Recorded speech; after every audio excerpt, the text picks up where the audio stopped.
This is the story, the fantastically true story of Herbert A. Philbrick, who for 9 frightening years did lead 3 lives. Average citizen, high-level member of the Communist Party, and counter-spy for the Federal Bureau of Investigation. For obvious reasons, the names, dates, and places have been changed, but the story is based on fact. Communist espionage activities never cease. In just a moment, you'll see a spy ring operating in the United States and stretching halfway around the world.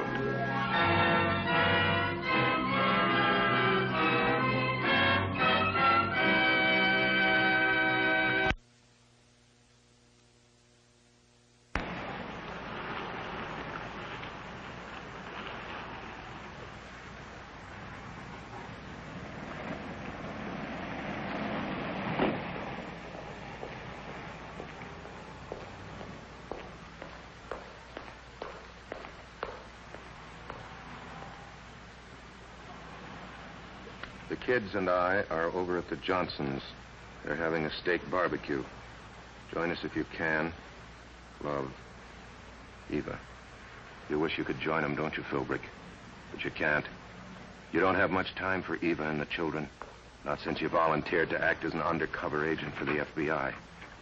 Well, it's partly for them you're doing it. Someday they'll understand that. So, while the Johnsons are barbecuing steaks, you've got something else to put on the griddle. A report for Special Agent Jerry Dressler of the FBI.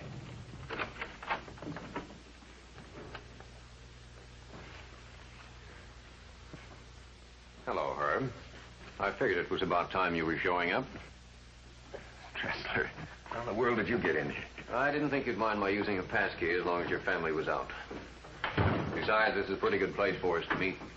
At least while you're here, the commies aren't on your tail. Your family won't be back, will they?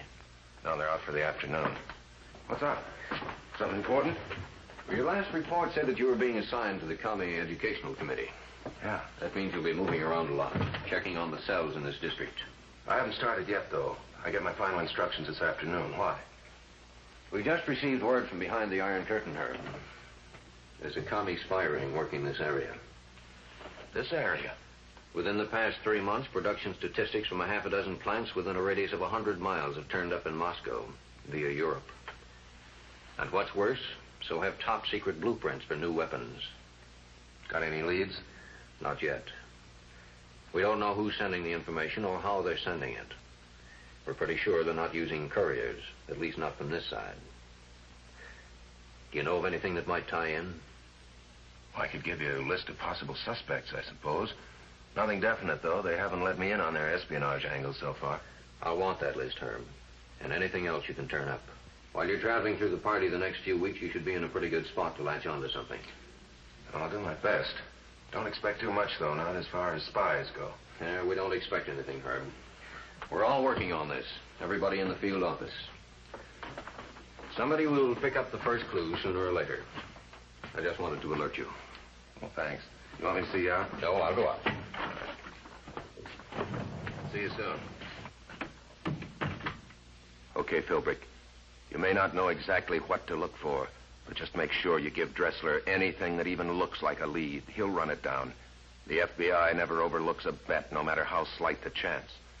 What was it he said? Sooner or later, somebody will pick up the first clue. With FBI men like Dressler, it'll be sooner, not later.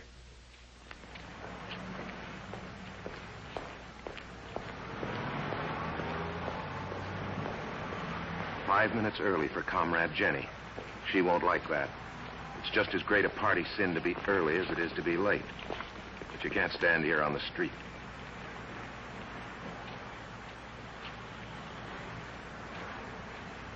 Not in front of a store which offers revolution in books from the front window.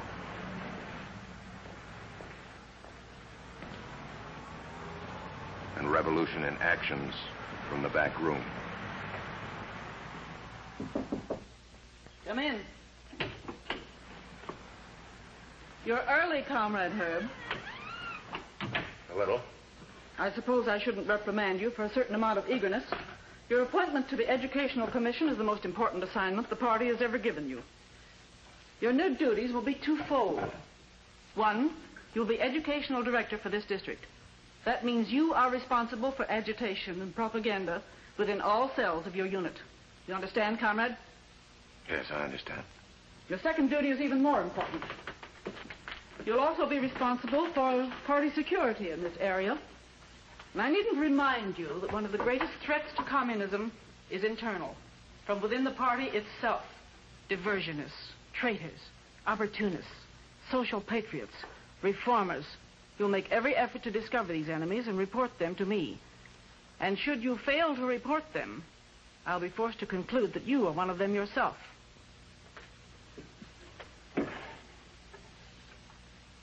This is the address of the cell meeting you will attend at 8 o'clock tonight. Have you memorized it? Yes. Other locations will either be given to you from day to day, or you will be escorted by couriers from prearranged rendezvous. This is your new party card. Your membership will continue to be a secret. Your value as an advertising executive lies in the fact that you are not a known member. You will use the card only as a basis of identification to closed meetings. And furthermore, if you are asked if you are a Communist Party member, or if you are accused of being a member, you are to swear on a stack of Bibles that high that you are not, and never have been, a member of the Communist Party. Is that clear? Yes, that's clear. It's clear enough, isn't it, Philbrick? Crystal clear. A communist will swear to anything. And why shouldn't he? What does the Bible mean to him?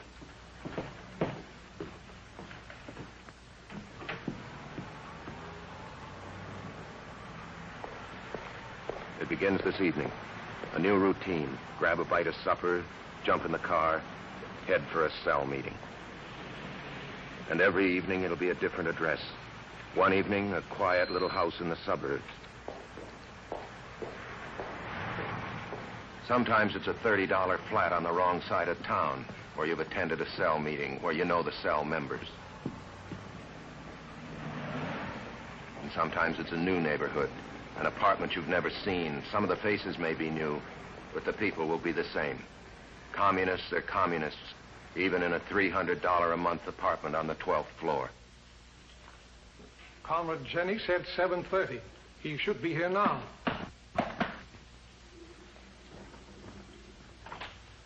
Welcome. Welcome, comrade. Comrade? Comrade Bob, Comrade Helen, Comrade John, Comrade Eddie, and Comrade Charlie. Comrade? The meeting places change, but the words don't change with the surroundings. The words never change. Life and death struggle against the bourgeoisie. Nationalist deviators must be defeated. Unity and discipline. A new classless communist society. The impossibility of coexistence. Now, there's one thing I want particularly to emphasize. Our propaganda can be of tremendous import in foreign countries. If any of you have contacts abroad, it's of the utmost importance that you keep in touch with them. Now, we're all working for one goal. We must absolutely forget that there's such a thing as an American communist or a Spanish communist or a Russian communist. We are all merely communists. And that's how we've got to think of ourselves. Now, are there any comrades in this particular cell who have contacts abroad? Well, not exactly. I have a son working outside the country. He's an engineer. But you meant foreigners, didn't you, comrade? I mean anyone who can help forward our cause. Your son could propagandize other American laborers. He could even influence the natives of the country he's living in, if he has sufficient information. Be sure that he gets all of our propaganda literature. Be sure that he understands our aims. I'll bring some special pamphlets to the next cell meeting. You can forward them to him. Yes, comrade. Where is your son employed? In Europe? No, comrade. Dave is in Guam. Guam? That's hardly a direct route to Moscow. But you can't throw out any possibility, no matter how remote. Dressler will check it all the way.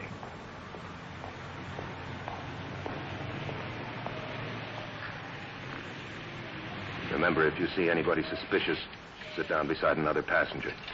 If not, well, there are plenty of empty seats.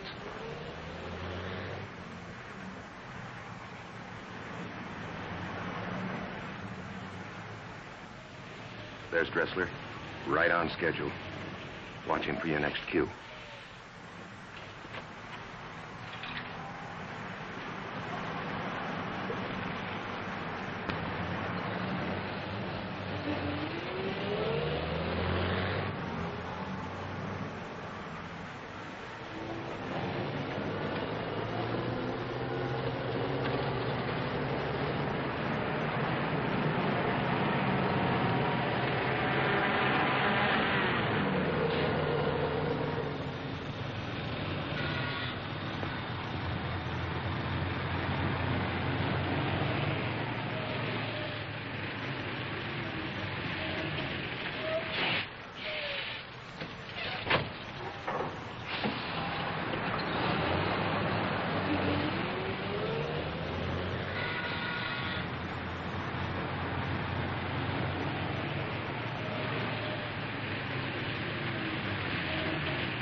What's the straw hat doing here?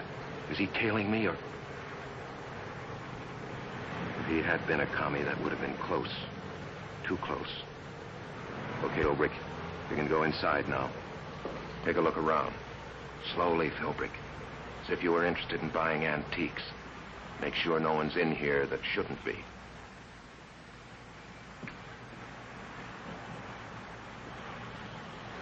Nice that the proprietor has a customer who's interested in old silver.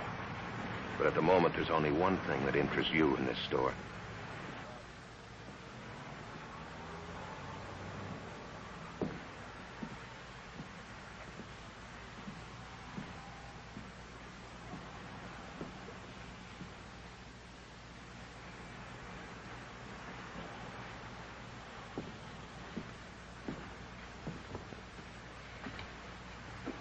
Nice piece of furniture.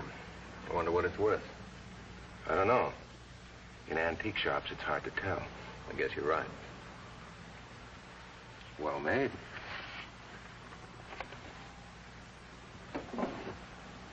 More names? I'm beginning to think half the party have overseas contacts. Well, it's an international conspiracy. Anything I've given you so far paid off? I'm afraid not. Your names are sending plenty of mail and propaganda abroad, but nothing else. Maybe they've developed a new technique for smuggling secrets out of the country. Somebody has. We've tied together a few facts. We've discovered a relationship between the arrival of mail to our armed forces in Europe and the arrival of information on the other side of the Iron Curtain. You mean they're using the APO? That ring any bells, Herb? Not yet. But I'll keep trying. Thanks, Herb. But remember, the commies play a rough game. And especially when they're dealing in espionage. They play for keeps. I'll leave first.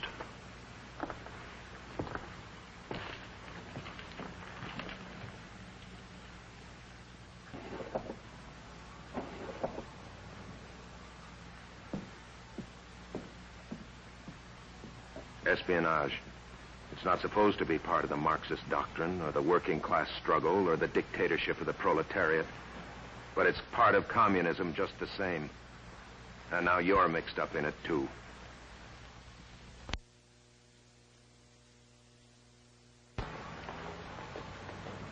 Funny thing about the cell meeting tonight. It's not too far from your own home, Philbrick. Funnier thing yet, you don't know exactly where. You're getting a personal escort to show you. Not here. Not the Wharton house.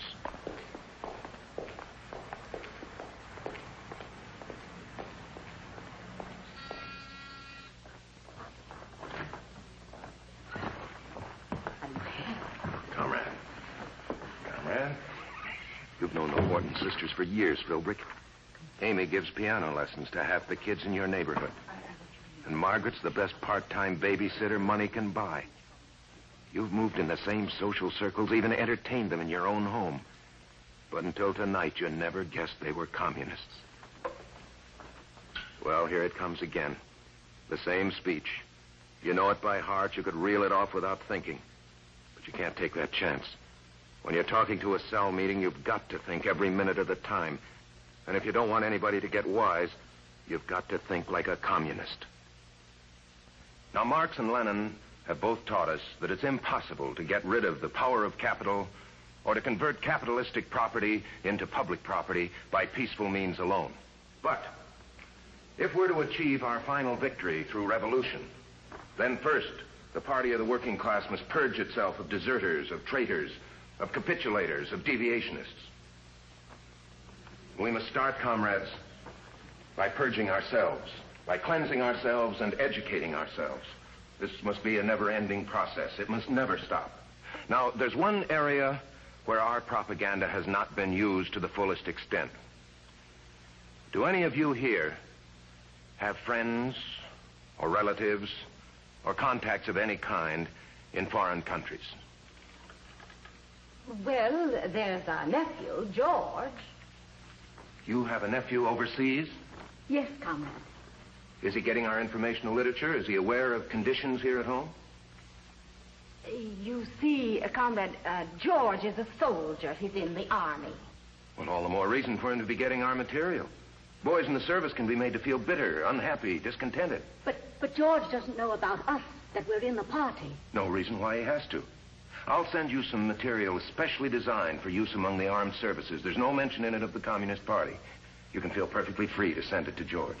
Of course, Comrade, whatever you say. Now, I have here some pamphlets put out by our party that I want you all to study very carefully. You're barking up the wrong tree, Philbrick. The Wharton sisters are leaders of the community. They take part in every charity drive. They aren't the type to be involved in a spy ring. But take another look. They aren't the type to be commies either. All of your questions will be answered as the party wants them answered in these pamphlets. Now, comrades, I want you to take these home. You can leave now. Take them home and study them very carefully. Good night. I'm always supposed to be the last one to leave. For once, I don't mind. I may get the chance to follow up on George. Good night. It was nice of you to come to our card party. Come again.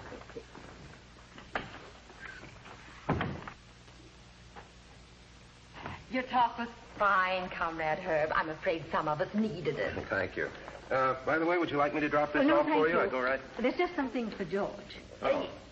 Yes, he met a family in Europe, old friends of ours, and we just thought they might use some clothes that we found in the attic. Oh, well, that was thoughtful of you. Too bad we don't have that literature you mentioned. We could have included it.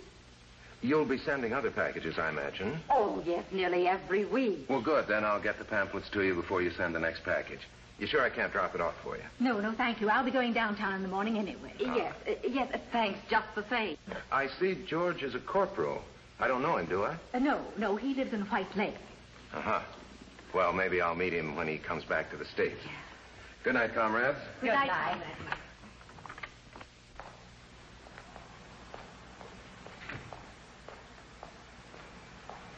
A package for George Wharton. Another name. Something else for the FBI to track down. It may lead to another dead end, or it could be what we're looking for. The facts fit. Maybe the comrades haven't figured a new way of smuggling information out of the country. Maybe they've just been taking advantage of one of the best systems ever devised. They couldn't improve much on mail service to the U.S. Army. The comrades would know that a soldier's mail is top priority. War or peace, Cold War or cold peace, it goes through. And the package for George Wharton is no exception. First stop, the local post office. Next stop, New York City. But what the commies don't know is that when the Army post office takes over, one package gets special treatment.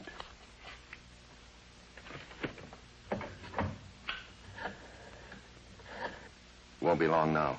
Just a few days, just a couple more stops. And finally, to Corporal Wharton's post. Hey, Jonesy, the boys tell me you got a package for me.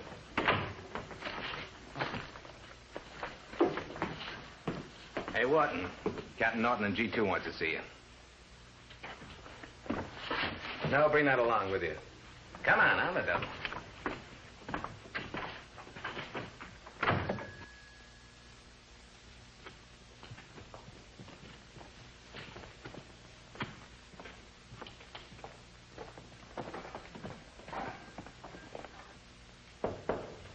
Come in.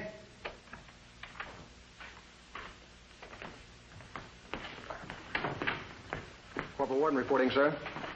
At ease, Corporal. This is Inspector Grauman of the local Ministry of Justice. How do you do, sir? You just received that package. Yes, sir. What's in it? I don't know, sir. I haven't opened it yet. What do you think it contains? It's from my aunts in the States. Food, maybe, or a sweater. I'm not really sure, sir. Do you mind if we open it up? Not at all, sir. Sergeant. Yes, sir. Wharton, during the last 10 days, the FBI and Army intelligence have given you a thorough security check. Security? And as far as we can tell, you're a loyal American citizen. I don't understand, sir. Is what's in that box intended for you? I'm not sure, sir. I met some people. They live in town here, and Well, my aunts used to know them, and they send them things sometimes through me.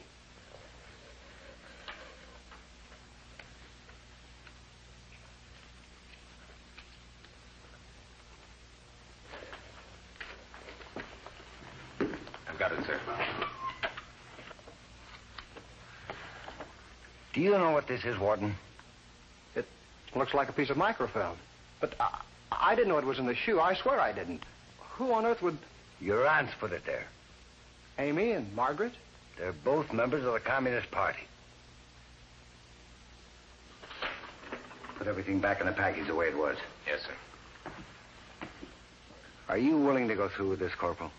Yes, sir. You bet I am. Then you'll deliver the package. Just the way you would have if we hadn't opened it. Yes, sir.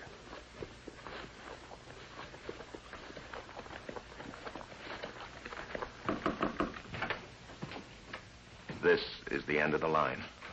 Here's where the link gets pulled right out of the chain. This time, Corporal Wharton isn't being used by the commies. He's cooperating with the United States Army and the local authorities.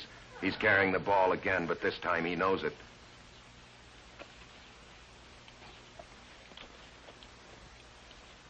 Now there's evidence, an arrest. When the local authorities take over, it's the beginning of the end. The pipeline choked off, the leak sealed up, the whole plan exposed.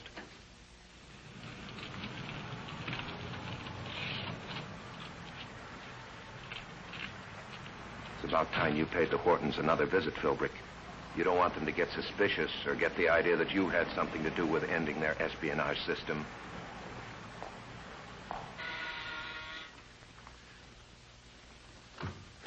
Comrade Herb, thank goodness it's you.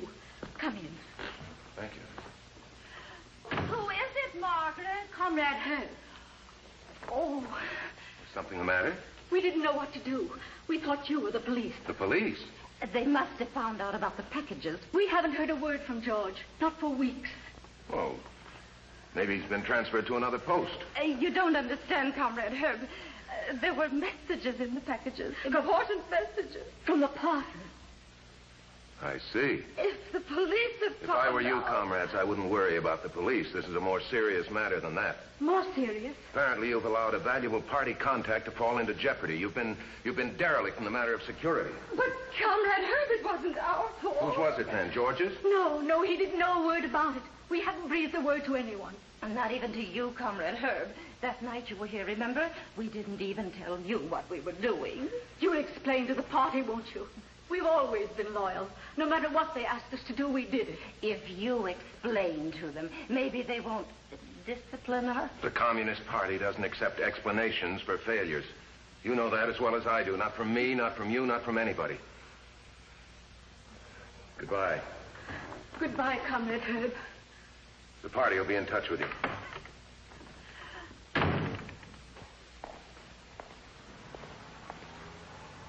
Yes, comrades. The party will get in touch with you. But they won't be able to use you for espionage anymore. You or anybody else who was involved in this spy ring.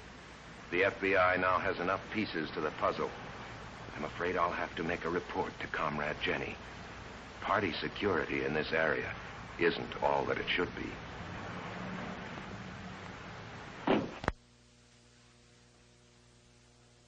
Wharton, Army Intelligence, and the FBI received sufficient information and evidence to smash this new communist communications system. Next week, we'll bring you another story from the files of Herbert A. Philbrick. The kind of story that could only be told by a man who for 9 fantastic years served as a counter spy for the Federal Bureau of Investigation.